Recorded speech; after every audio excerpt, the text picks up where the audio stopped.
20 वर्षाची तरुणी जी कॉलेज कॅम्पसमध्ये स्वतःला जाळून घेते आणि ती 95% जळालेली असते, तिला भुवनेश्वर एम्समध्ये पाठवण्यात येते आणि 2 दिवसाने ती मरण पावते। नमस्कार, मी सुजाता, सोशल वर्कर सुजाता ह्या यूट्यूब चॅनलवरती तुमचं मनापासून स्वागत करते। समाजामध्ये अनेक आपराधिक घटना या घडत असतात, त्यामुळे मन खूप दुःखी होते, कष्टी होते, घाबरून जाते। पण कुठल्याही गोष्टीला घाबरायचं नसते, त्याला समोर जायचं असते, त्याला फेस करायचं असते, कारण रडायचं नसते, लढायचं असते। आजची घटना ही ओडिसाच्या बालासोरची। तिथे कॉलेजमध्ये एक 20 वर्षाची मुलगी जिचं नाव सौम्यश्री असते, ती शिकत असते आणि ती BEdची स्टुडंट असते, सेकंड इयरची ती स्टुडंट असते आणि तिच्या खूप सुट्ट्या झालेल्या असतात। तिचे आजोबा म्हणजे बाबांचे बाबा आणि आईचे बाबा हे दोघंही आजोबा म्हणजे नाना आणि तिचे दादा ह्या दोघांचं पण मरण काही कालावधीच्या अंतरामध्ये होते आणि तिच्या आईला सर्जरी झालेली असते, त्यामुळे ती बरेच दिवस कॉलेजला जात नाही, तिच्या सुट्ट्या होतात। फकीर मोहन ऑटोनॉमस कॉलेजचे HOD असतात, ते तिला खूप टॉर्चर करतात। समीर साहू त्यांचं नाव, ते तिला खूप टॉर्चर करतात आणि ते तिला नेहमी म्हणतात की मी तुझं करिअर उद्ध्वस्त करून टाकेल आणि तुला मी पुढे जाऊ देणार नाही। ते क्लासमध्ये सगळ्यांसमोर तिला इन्सल्ट करतात, तिला घालून पाडून बोलत असतात, त्यामुळे ती मेंटली थोडी डिस्टर्बच असते।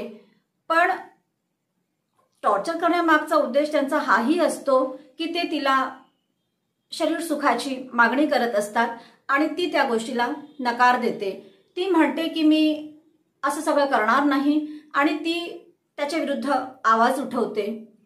ती 6 महिन्यापूर्वी कॉलेजला तक्रार करते, पण त्या तक्रारीविरुद्ध काहीच होत नाही, त्यामुळे ती मग तिथल्या ओडिसाचे जे CM आहेत, तिथले SP आहेत आणि तिथले महिला आयोग आहे, तिथले खासदार आहेत, ह्या सगळ्यांना ती भेटते। सोशल मीडियावरती ती सगळ्यांना टॅग करते, पण तिच्याकडे कोणी लक्ष देत नाही आणि तिच्या तक्रारीकडे सगळे दुर्लक्ष करतात, त्यामुळे ती खूप डिस्टर्ब असते। असेच दिवस निघून जातात, कारण तिने 6 महिन्यापूर्वीपासून ह्या सगळ्या गोष्टींकडे ती वळलेली असते आणि 6 महिन्या आधीपासून ती तक्रार करत असते, पण त्यावरती काहीच ॲक्शन होत नाही।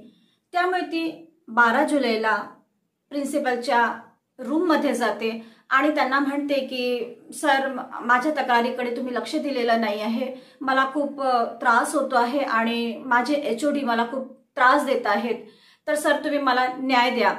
तर ते सर म्हणाले की तुझी रिपोर्ट आम्ही अंतर्गत समितीला दिलेली आहे, 8 दिवसाने काय ते होईल, आता काहीच होऊ शकत नाही। पण ती म्हणाली सर मला आता न्याय हवा आहे, माझी सहनशीलता आता संपलेली आहे, नाहीतर मी स्वतःला संपवून टाकेल। तर ते सर म्हणाले ठीक आहे, 20 मिनिटं दे तुम्हाला, मी बघतो काय होईल ते। ती मुलगी 15-20 मिनिटं थांबते, पण तरीही काहीच होत नाही। तेव्हा ती प्रिन्सिपलच्या रूमच्या बाहेर निघते आणि तिथेच कॉलेज कॅम्पसमध्ये केरोसिन टाकून स्वतःला संपवण्याचा प्रयत्न करते। त्यामध्ये तिचा एक कॉलेजचा मित्र असतो, तो सुद्धा 70% जळलेला असतो, त्याला पण स्थानिक रुग्णालयात पाठवण्यात येते आणि सोबत हिला पण पाठवण्यात येते, पण ही 95% जळलेली असते, त्यामुळे तिला भुवनेश्वर एम्समध्ये पाठवण्यात येते। ही मुलगी अखिल भारतीय हिंदू परिषदेची सदस्य सुद्धा असते। बालासोरचे खासदार सारंगी यांना पण काही दिवसांपूर्वी ही मुलगी भेटली होती, आपल्या मैत्रिणींसोबत त्यांना भेटायला गेली होती आणि तिने आपली समस्या त्यांना सांगितली होती। ते म्हणाले, ती सौम्यश्री म्हणाली होती की सर मला जर न्याय नाही मिळालं तर मी स्वतःला जाळून टाकेल। त्यावर सारंगी म्हणाले की तू असं काही करू नको, बघ काहीतरी मार्ग निघेल, आणि त्यांनी प्राचार्यांना फोन केला होता की ह्या केसमध्ये काय झालं ते। तर ते प्रिन्सिपल कॉलेजचे म्हणाले की सर 5 दिवसाचा अहवाल आहे, समितीसमोर सादर केलेला आहे, 5 दिवसांनी काय ते कळेल आपल्याला.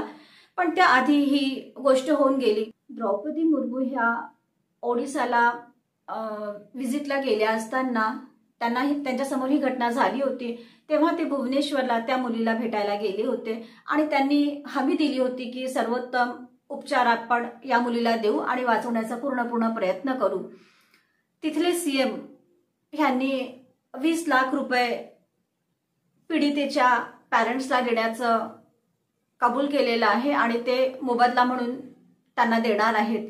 पण सगळे विरोधी पक्षनेते एकत्र आलेले आहेत आणि त्यांनी म्हटलेलं आहे की सौम्यशीची जो मृत्यू आहे तो सिस्टमने केलेला आहे, कारण तिला जेव्हा न्यायाची गरज होती तेव्हा कोणी तिला न्याय दिलेला नाही आहे आणि आता तिला सगळे पैसा देत आहेत किंवा अन्य गोष्टी देण्याचा प्रयत्न करत आहेत, पण त्याच्याने तिचा जीव परत येणार नाही. राहुल गांधी म्हणाले की ही सिस्टमची हत्या आहे आणि बघूया आता या केसमध्ये काय होते. ते HOD आहेत, त्यांना तर 12 तारखेलाच म्हणजे 12 जुलैलाच पकडण्यात आलेलं आहे आणि जिथले जे प्राचार्य आहेत जे त्या HODला मदत करत होते, त्यांना वाचवण्याचा प्रयत्न करत होते, त्यांना सुद्धा पोलिसांनी ताब्यात घेतलेलं आहे आणि ह्याबद्दल काय अपडेट होणार आहे हे आता आपण बघणार आहोत. तुम्ही बघत आहात social worker Sujata, real crime stories, ज्यामध्ये सत्य आहे पण त्यावरती विश्वास ठेवणं कठीण आहे.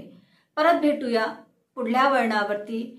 तेव्हापर्यंत लाईक करा, कमेंट्स करा, शेअर करा आणि सबस्क्राईब सुद्धा करा.